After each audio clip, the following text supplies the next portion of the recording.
বাঙালিদের প্রিয় খাবার কি? মাছ।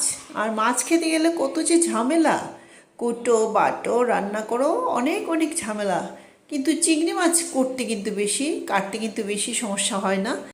তাই আজকে কাজু চিংড়ি আমি রান্না করে ফেলবো। দই চিংড়ি টিংড়ি তো অনেক খেয়েছো, চিংড়ির মালাইকারি টালাইকারি খেয়েছো। আজকে আমি কাজু বাটা দিয়েই চিংড়ি মাছ রান্না করব। দেখে নাও কিভাবে রান্না করছি। আগে পরিষ্কার করে নেবো এগুলোকে, কেটে কুটে পরিষ্কার করে তারপর তোমাদেরকে দেখাচ্ছি কিভাবে রান্না করছি। খেতে তো ভালোই হয়, কিন্তু এই কাটাটা কিংবা রান্না করাটাই তো কষ্ট, আর গরমের মধ্যে তো আরও বেশি কষ্ট হয়। এই যে দেখো আমার কাটা হয়ে গেছে, পরিষ্কার করে নিয়েছি চিংড়িগুলিকে। মাথাটা ফেলেই দিয়েছি, কয়েকটা রেখেছি, কয়েকটা ফেলে দিয়েছি। আর তারপর আমি কড়াইতে কালো জিরা আর পেঁয়াজ সমাস দিয়েছি, তাতে মাছগুলি দিয়ে দিলাম, চিংড়ি মাছগুলি বেছে রেখেছি সেগুলি দিলাম, লবণ দিলাম, হলুদ দেব, দিয়ে সেগুলিকে একটু ভেজে নেব। তার সাথে তো আরও দু চারটা আইটেম লাগবেই, ডাল লাগবে, ভাজা লাগবে, উস্তা ভাজা করেছি, ডাল করেছি, সাথে আবার রুই মাছ আর কানলা মাছ কেটে রেখেছি, সেগুলিও ভাবছি আলু দিয়ে আর কাঁচকলা দিয়ে রান্না করব।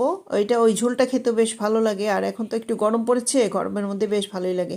আর এখানে দেখুন আমি কি কি বেটে নিয়েছি, কাজু, কাঁচা লঙ্কা, দই আর আলমন্ড বাদাম, এগুলি একসাথে বেটে নিয়েছি। এবার এগুলি দিয়ে দেবো ঝোলের মানে ভাজা হয়েছে মাছটা, কিছুটা কিছুটা কাশ্মীরি লঙ্কার গুঁড়ো দিলাম, নয়তো সাদা সাদা হয়ে থাকবে, ভালো লাগবে না দেখতে। হলুদের গুঁড়ো দিলাম, লবণ দিলাম, দিয়ে এবার এগুলো একটু ভেজে নেব। মানে মশলাটা তো একটু ভাজতে হবে, তার জন্য একটু ভেজে নিচ্ছি। ভেজে এবার ঝোল দিয়ে দেব। ভাজা ভাজা হয়ে গেছে মাছটা, আর মশলাটাও ভাজা ভাজা হয়ে গেছে, এবার ঝোল দিয়ে দেবো। আর কতগুলি আইটেম দেখো রান্না করলাম, তারপরেও মানে কি বলবো, সবারই আমারও প্রয়োজন অবশ্য, আমি একটা আইটেম দিয়ে খেতে পারি না, তাই একটু বেশি রান্না হচ্ছে। বাস এবার জল দিয়ে দিচ্ছি, ঝোল গরম করে, জলটা গরম করে দিলে টেস্টটা বেশি হয়।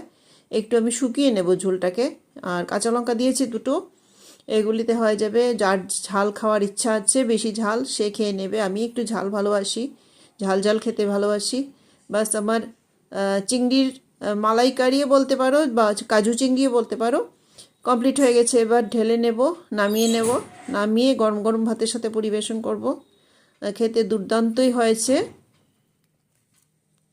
Thank you for watching. আর আমার ভিডিওগুলি দেখে যদি তোমাদের ভালো লাগে প্লিজ সাবস্ক্রাইব করে দেবে। আমার চ্যানেলটা গ্রোথ বেশি করছে না, তোমাদের সাপোর্ট দরকার, প্লিজ একটু সাবস্ক্রাইব করে দেবে।